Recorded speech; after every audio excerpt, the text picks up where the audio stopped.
तो हम लोग देख रहे थे विद्यासागर जवाहर नवोदय विद्यालय का प्रैक्टिस मॉडल सेट 3। हम लोग आज कर रहे हैं अंकगणित प्रशिक्षण खंड 2 भाग। तो क्वेश्चन नंबर 41, 80 और 110 के मध्य सभी अभाज्य संख्याओं का योग होगा।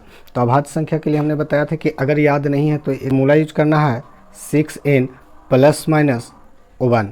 तो देखते हैं कि 80 दे रखा है तो ये किसके नज़दीक है, तो 13 6 78, अगर एक ऐड भी करेंगे 79, यानी कि 14 से स्टार्ट होगा। तो 6 को 14 से मल्टीप्लाई करेंगे प्लस माइनस 1 करेंगे तो आएगा 14 6 84, 84 में 1 घटाएंगे तो आएगा 83, और ये हमारा हो जाएगा एक अगर ऐड करेंगे तो 85। तो 85 में लास्ट डिजिट 5 है, या इवन नंबर हो या 0 हो तो वो संख्या अभाज्य संख्या नहीं होता है। तो ये कैंसिल हो गया, यानी कि ये 83 देख रहे हैं कि डिवीजन करके देखते हैं नहीं कट रहा है, तो ये सही है।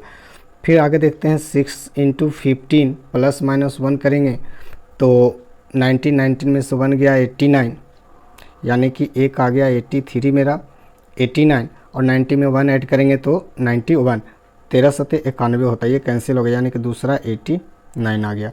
6 को 16 से गुना करेंगे प्लस माइनस 1 करके देखते हैं तो आता है 6 16 96, 96 में 1 करेंगे घटाएंगे तो क्या आ जाएगा 95, जो कि अभाज्य संख्या नहीं है, और 97 ये किसी से नहीं कटता, तो ये हमारा क्या हो गया अभाज्य संख्या 97। आगे देखते हैं 6 को 17 टाइम्स गुना करके और प्लस माइनस 1 17 टाइम्स करते हैं तो आ जाता है 102, 102 में 1 घटाएंगे तो 101, और आगे चलते हैं तो आएगा 103, 100 दोनों में से कोई नहीं कटता, तो ये हमारा ये दोनों क्या है अभाज्य संख्या 101 एंड 103। आगे चलते हैं 6 को कितना से करना है, इसे थोड़ा सा कुछ को हटा देते हैं।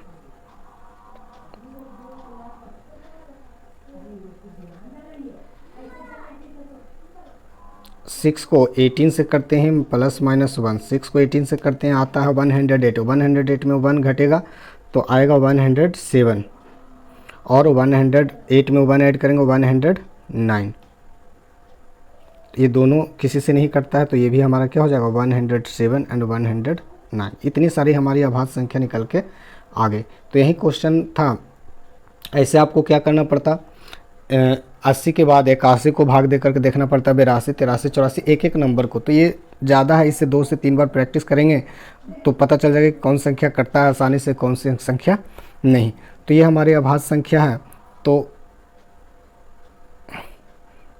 क्वेश्चन पूछ रहा है कि 80 से 110 के मध्य सभी अभाज्य संख्याओं का योग पूछ रहा है। तो यहाँ से देख लीजिए योग 9 1 10, 10 10 20, 20 10 30 9 39, साथ में 3 हो गया है ना। तो यहाँ देखिए 8 8 16 9 25, 25 3 28, साथ में 2, और 1 2 3 4, 4 2 6, 689। आपका ऑप्शन है बी। तो 41 का आंसर हो जाएगा बी। नेक्स्ट क्वेश्चन पे चलते हैं। क्वेश्चन नंबर 42, एक कार 12 घंटे में 432 किलोमीटर जाती है, उसकी चाल मीटर प्रति सेकंड में ज्ञात करना।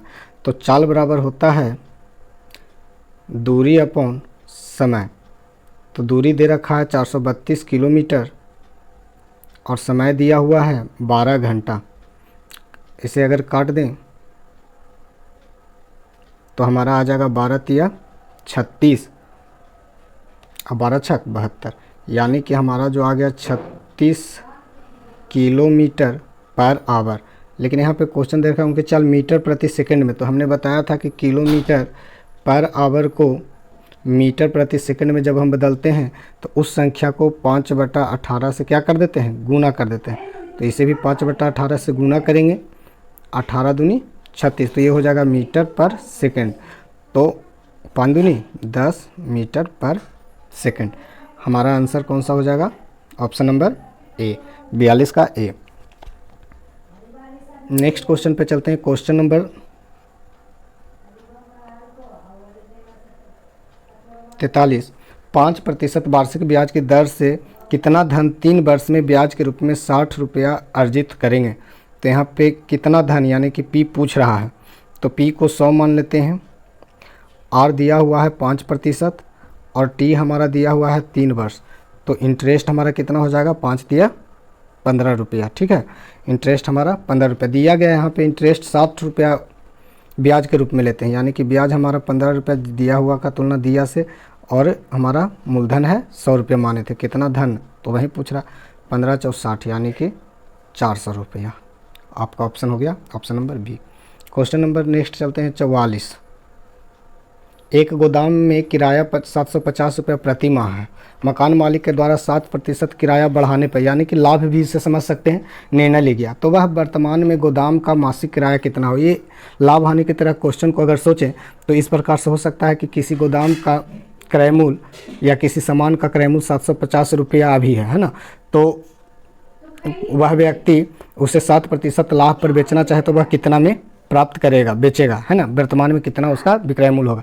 तो इस प्रकार से, लेकिन यहाँ पे दिया है एक गोदाम का किराया 750 रुपया, यानी कि इसकी मूल्य राशि है, तो इसे इस प्रकार से हम लिख सकते हैं, मकान के वर्तमान किराया जो क्वेश्चन दिया हुआ है उसके अनुसार वर्तमान में गोदाम का मासिक किराया कितना होगा, मूल किराया कितना है 750 इंटू, वैसे क्या लिखते थे, अगर विक्रय मूल्य लिखना रहता था तो क्रय मूल्य इंटू 100 प्लस माइनस, प्लस किसके लिए, प्लस लाभ के लिए और माइनस एक्स हानि के लिए। तो यहाँ पे 7% बढ़ रहा है, यानी कि ये प्रॉफिट है, तो 750 इंटू 100 प्लस 7, 107 भागा 100, ये हमारा हो जाएगा। इसे सॉल्व करेंगे तो देखते हैं 15 पचे 75 2 पचे 10, यहाँ पे आ जाता है 1605/2 इक्वल टू 802 रुपया 50 पैसा, हमारा आंसर हो जाएगा option number C. Question number 45। वह छोटी से छोटी संख्या क्या है जो 12, 15, 20 से पूर्णतः विभाज्य है और पूर्ण वर्ग है। यहाँ पे देखना पूर्णतः विभाज्य है तो एलसीएम निकाल देंगे, लेकिन कह रहा है पूर्ण वर्ग है तो एक पेयर का होना, हर एक अभाज्य गुणनखंड का पेयर का होना बहुत ज़रूरी है। तो इसका एलसीएम हम गुणनखंड विधि से निकालेंगे तो एक ही बार में आंसर आ जाएगा। 12 का गुणनखंड करेंगे तो 2 गुना 2 गुना 3, 15 का आता है 3 गुना 5, और 20 का करें तो 2 गुना 2 गुना 5। यहाँ पे देख रहे हैं 2 का एक पेयर बन रहा है, तो यहाँ पे एलसीएम क्या हो जाएगा 2 गुना, यहाँ पे भी 2 का पेयर एक और बन रहा है, तो कम से कम 2 एलसीएम में 2 का पेयर बनना जरूरी है। यहाँ पे देखिए 3 का एक पेयर बन गया और यहाँ पे 5 का एक पेयर बन गया। तो यहाँ पे देख रहे हैं कि इसका अगर एलसीएम है तो 2 दूनी 4, 4 तिया 12, 12 पचे 60, इसका एलसीएम 60 है। लेकिन क्या ये तो 2 का पेयर बन गया, लेकिन 3 और 5 का पेयर अभी नहीं बना, यानी कि ऐसे भी कर सकते कि इस संख्या को अभी 3 और 5 से और गुना करना है। तो इस टोटल का गुना अगर 60 है तो 60 गुना 3 गुना 5 तो क्या हो जाएगा 18 पचे 90, 900। आपका ऑप्शन हो जाएगा 45 का बी, जो कि एक परफेक्ट स्क्वायर होगा, पूर्ण वर्ग होगा। नेक्स्ट क्वेश्चन पे चलते हैं।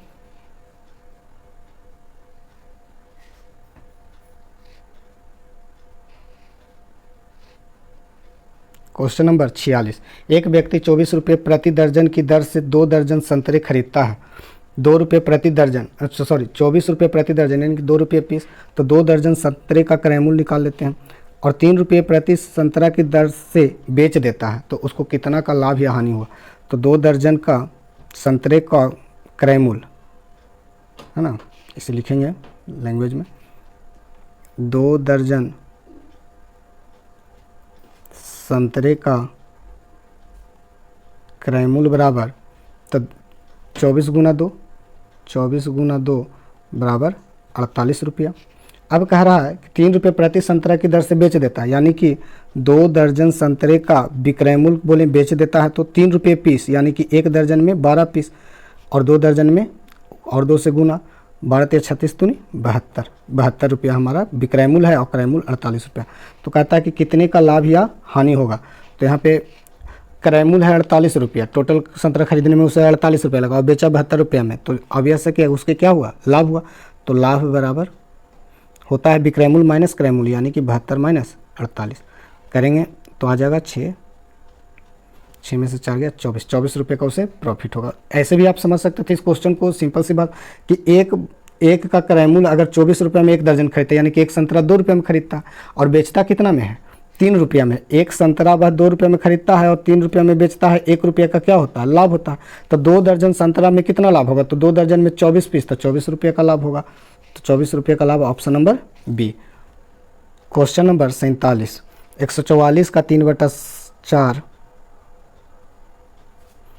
96 के 2/3 से कितना अधिक है, तो 96 गुना 2/3, 3 तिया 9, 3 दूनी 6, 4 तिया 12, 600, 108 माइनस 64 इक्वल टू 44। कितना अधिक है, 44 अधिक है, option number D. Next question है क्वेश्चन नंबर 48, इसका आंसर डी। दे रखा है 6, 4, 5, 1, 6 का वर्गमूल कितना होगा। तो हमने बताया था कि अंतिम के 2 अंक हमें देखना, तो अंतिम के 2 अंक में किसका वर्गमूल के लास्ट में स्क्वायर में 6 आता है, तो या 4 का हो सकता है या 6 का हो सकता है, यानी कि अंतिम अंक या तो 4 हो सकता है या 6 अंक, क्योंकि सारे के सारे ऑप्शन क्या है, परफेक्ट स्क्वायर दे रखे हैं।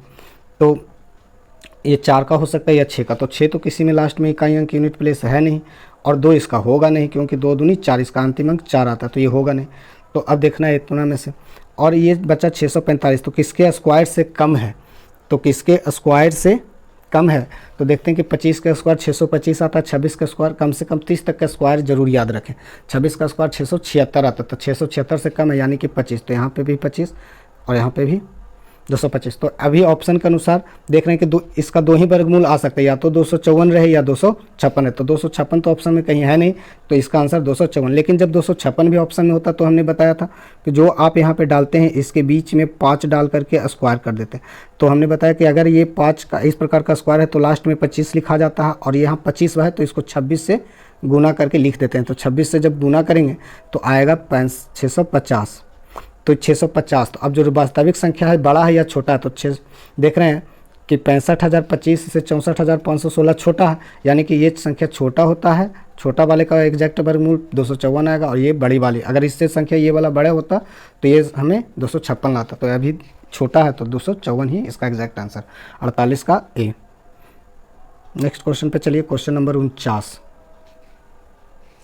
दिया गया है, तो इसको आप ऐसे सोल्व कर सकते हैं, सभी के एक एक को निकाल के बाहर कर दें। 1 + 4/7 लिख सकते हैं, +1 + 3/5 +1 + 1/3। अब देखिए कि 7, 5, 3 अभाज्य संख्या है, तो यहाँ पे 7 है तो ऊपर में 5 दिया, अभाज्य संख्या का गुना करेंगे 15। अब यहाँ पे देखिए कि यहाँ 5 है नीचे, तो 7 और 3 से इसको गुना करेंगे तो 7 या 21। यहाँ पे 3 है तो 7 और 5 से गुना करेंगे, 7 × 5 = 35। तो इस प्रकार से हमें पता चला कि ये रियल नंबर है। 1, 2, 3, 3 निकल गया बाहर, प्लस और 15 × 4 = 60 प्लस 21 दिया 63 प्लस 35, अब भागा, तीनों को गुना कर दीजिए तो 7 × 5 = 35, 35 दिया 75 से 105। अब यहाँ पे देखिए 3 प्लस सभी को जोड़ दीजिए, 5, 3, 8, 6, 6, 12, 3, 15/105। इसे जब बार बार करिएगा तो बहुत आसानी तरीके से ये आपका प्रैक्टिस हो जाएगा और आंसर आपको ज्ञात करना। 1 पूर्णांक फिर क्या हो जाएगा, 1 पूर्णांक है तो 1 को ऐसे भी लिख सकते हैं, 105 घटेगा तो 53/105, मैंने 3 1 4, 4 पूर्णांक 53/105। आपका ऑप्शन नंबर सी है। चलिए नेक्स्ट क्वेश्चन पे चलेंगे।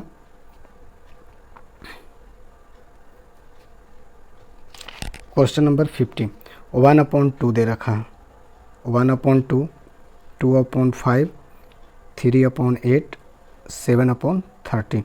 जब इसे भागा दे करके देखेंगे तो दशमलव में हमें प्राप्त होगा 0.5, 0.4। जब इसे भागा देंगे तो 0.24, 60, 87, 56 और 735। 13 से जब इसे हम भागा देंगे तो 0.13, 5, 65, 50, 3 के लगभग ये आएगा।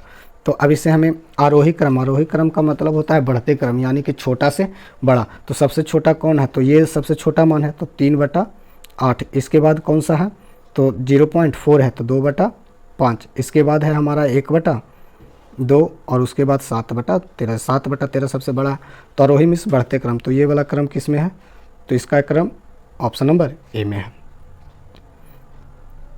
नेक्स्ट क्वेश्चन, क्वेश्चन नंबर 51 है, दी गई संख्या श्रृंखला का अगला पद होगा। तो यहाँ पे देखिए +3 हो रहा है, उसके बाद +9 हो रहा है, फिर 27 प्लस हो रहा है, नहीं, फिर 81 प्लस हुआ। अगला जो टर्म होगा वह 81 का 3 गुना, यहाँ पे सब देख रहे हैं 3 3 से गुना होते जा रहा है, तो आगे भी 3 से गुना होगा, तो 3 8 या 24, 243 बढ़ के आएगा। तो 243 में 124 को जोड़ेंगे तो आ जाएगा 7 6 3 367, ऑप्शन नंबर ए।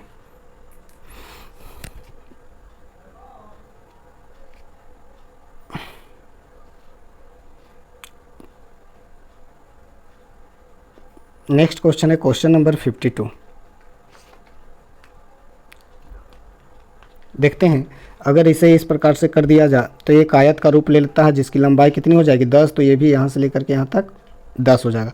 और ऊपर अगर टोटल यहाँ से लेकर के यहाँ 4 है, और देखिए कि इसके नीचे यहाँ से यहाँ तक 1 सेंटीमीटर, मानी कि अब ऊपर की चौड़ाई क्या हो जाएगी 3 सेंटीमीटर, तो इधर भी 3 सेंटीमीटर। तो ये आयत का क्षेत्रफल होता है लंबाई गुना चौड़ाई, तो 3 गुना लंबाई है 10 यानी कि 30 मीटर स्क्वायर। मीटर में है तो सेंटीमीटर में है तो सेंटीमीटर स्क्वायर। यहाँ देख रहे हैं कि ये 1 सेंटीमीटर लंबा है, 1 सेंटीमीटर चौड़ा है, तो ये एक वर्ग बना लेता है, और ये भी एक का वर्ग बन, तो वर्ग का क्षेत्रफल होता है भुजा स्क्वायर, तो भुजा का स्क्वायर 1 और इसका भी 1, दोनों को जोड़ देंगे तीनों को, तो क्या हो जाएगा 30 centimetre square plus 1 centimetre square plus 1 centimetre square, यानी कि 32 centimetre square. Option number 32 centimetre है यहाँ पे, तो 32 सेंटीमीटर नहीं होगा, वर्ग होगा, है ना, सेंटीमीटर स्क्वायर होता है, क्षेत्रफल स्क्वायर में आता है, तो ऑप्शन आपका सी है, वर्ग सेंटीमीटर। सेंटीमीटर स्क्वायर को वर्ग सेंटीमीटर बोलते हैं। नेक्स्ट क्वेश्चन चलते हैं 53।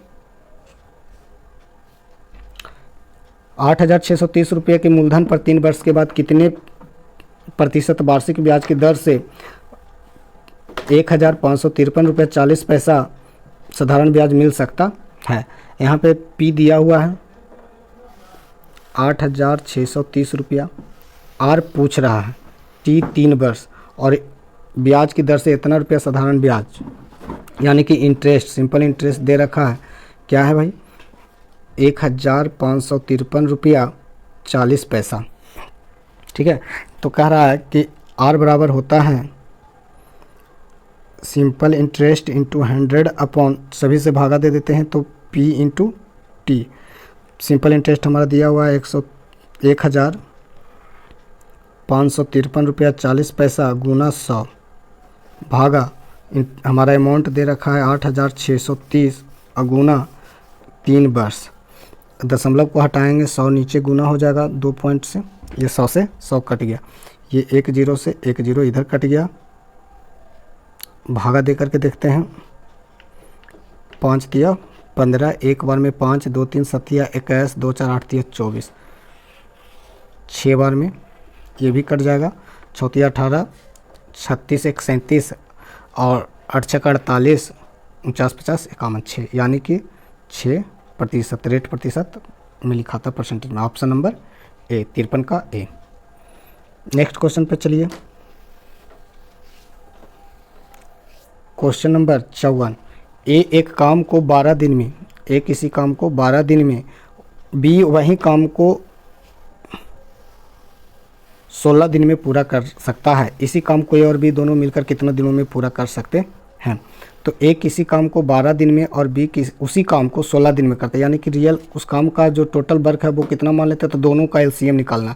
तो 16 बड़ी संख्या, इसको गुना करते हैं 32, 12 से कटेगा नहीं, 16 या 48। अगर मान लें कि टोटल वर्क 48 हो तो ए उसी काम को कितना दिन में करेगा, तो 4 दिन में करेगा और बी 3 दिन में करेगा। तो अब कहता दोनों मिल करके, तो टोटल काम 48 है और दोनों की इफिशियंसी क्या है 4 और 3, 4 और 3 यही काम करने की इफिशियंसी। तो एक दिन में दोनों कितना करेगा 7 काम, तो 48 भागा 7। अब कहता है कि ए और बी मिलकर कितने दिनों में पूरा कर सकते हैं, तो 48 बटा 60 दिन में, तो क्या हो जाएगा इसको 7 का 42 अच्छा 48 इतना दिन। ऑप्शन नंबर ए।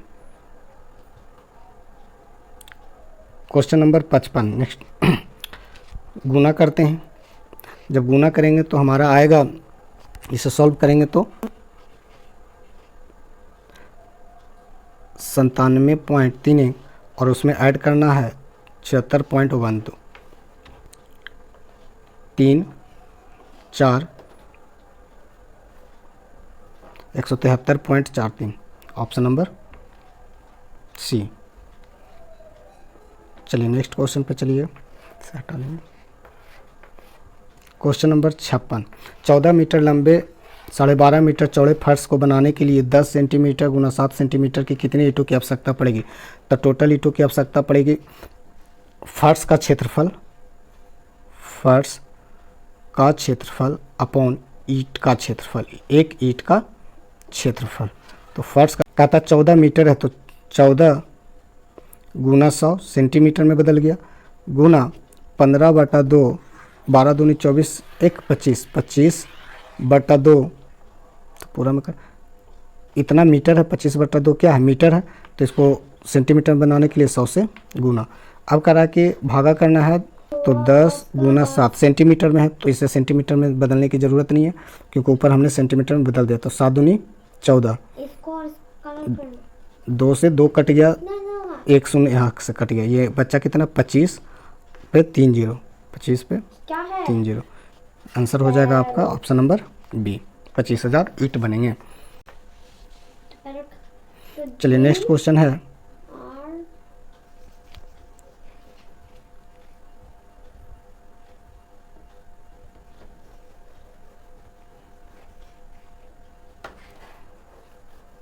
इसका आंसर बी है और इसका आंसर सी था क्या?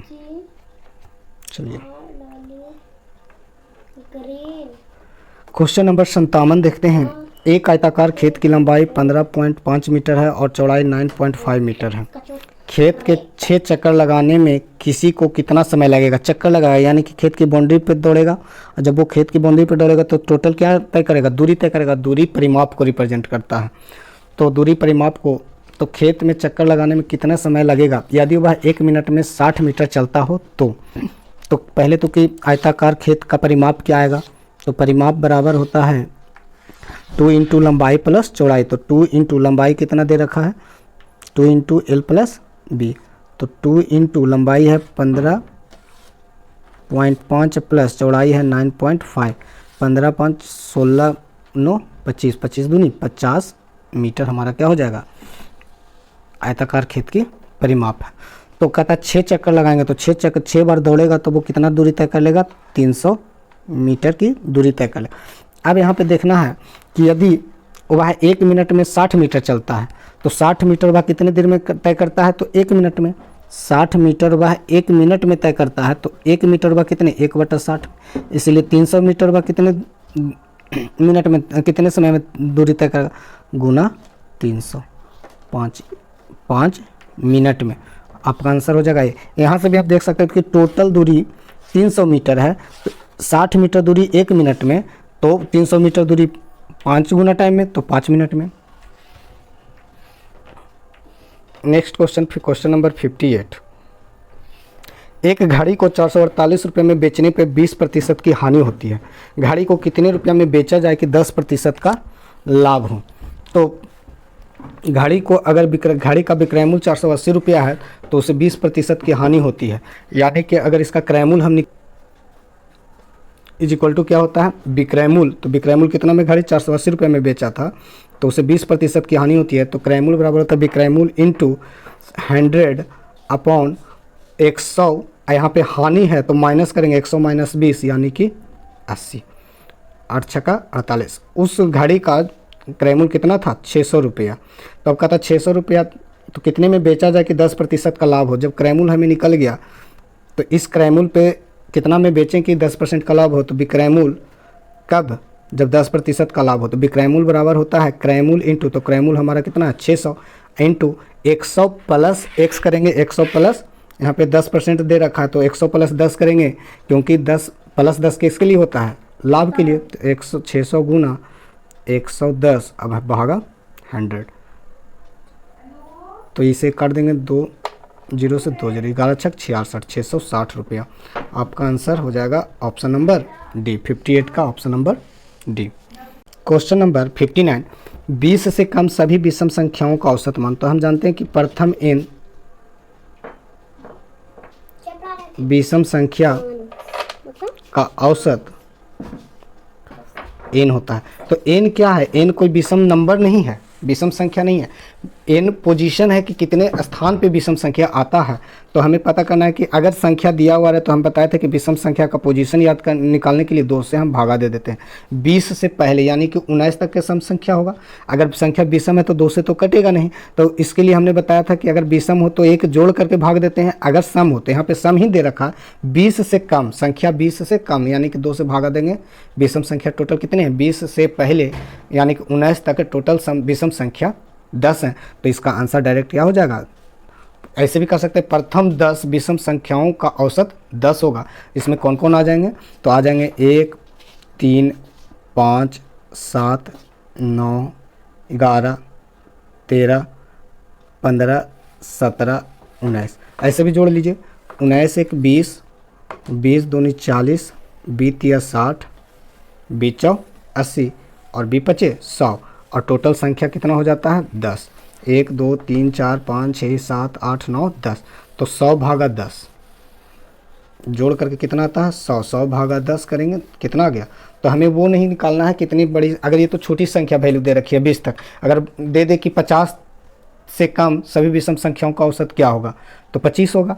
अगर दे देता कि 30 से कम सभी विषम संख्याओं का औसत क्या होगा तो 30 से कम 29 है। तो 29 तक 15 विषम संख्याएं हैं, तो 15 1 से लेकर के 15 तक के विषम संख्या, 15वां विषम संख्या 29 है, तो वो हमारा डायरेक्ट आंसर हो जाता 15। तो इस प्रकार से हमें देखना है। तो इसका आंसर क्या हो जाएगा? Option number D. Next and last question है आपका इस सेट का। 17 कलमों का मूल्य 25 पेंसिलों के मूल्य के बराबर है, तो 125 पेंसिलों का मूल्य के बदले कितनी कलमें ली जा सकती है? 17 पेन बराबर 25 पेंसिल, है ना। तो अब कह रहा है कि अगर पेंसिल की संख्या 125 हो यानी कि 5 से गुना करेंगे तो इसका भी 5 टाइम्स क्या हो जाएगा? 17 × 5 = 85। एक नियम का क्वेश्चन 85 पेन। आंसर आपका ऑप्शन नंबर ए। तो अगर आपने इस चैनल को सब्सक्राइब नहीं किया है तो प्लीज़ सब्सक्राइब कर दें, और साथ ही साथ वे बच्चे जो नवोदय की तैयारी कर रहे हैं उन्हें ये बताएं और उनको लिंक शेयर करें। आज के लिए इतना ही। नेक्स्ट सेशन में नेक्स्ट सेट का सॉल्यूशन करेंगे। Thank you, have a nice day.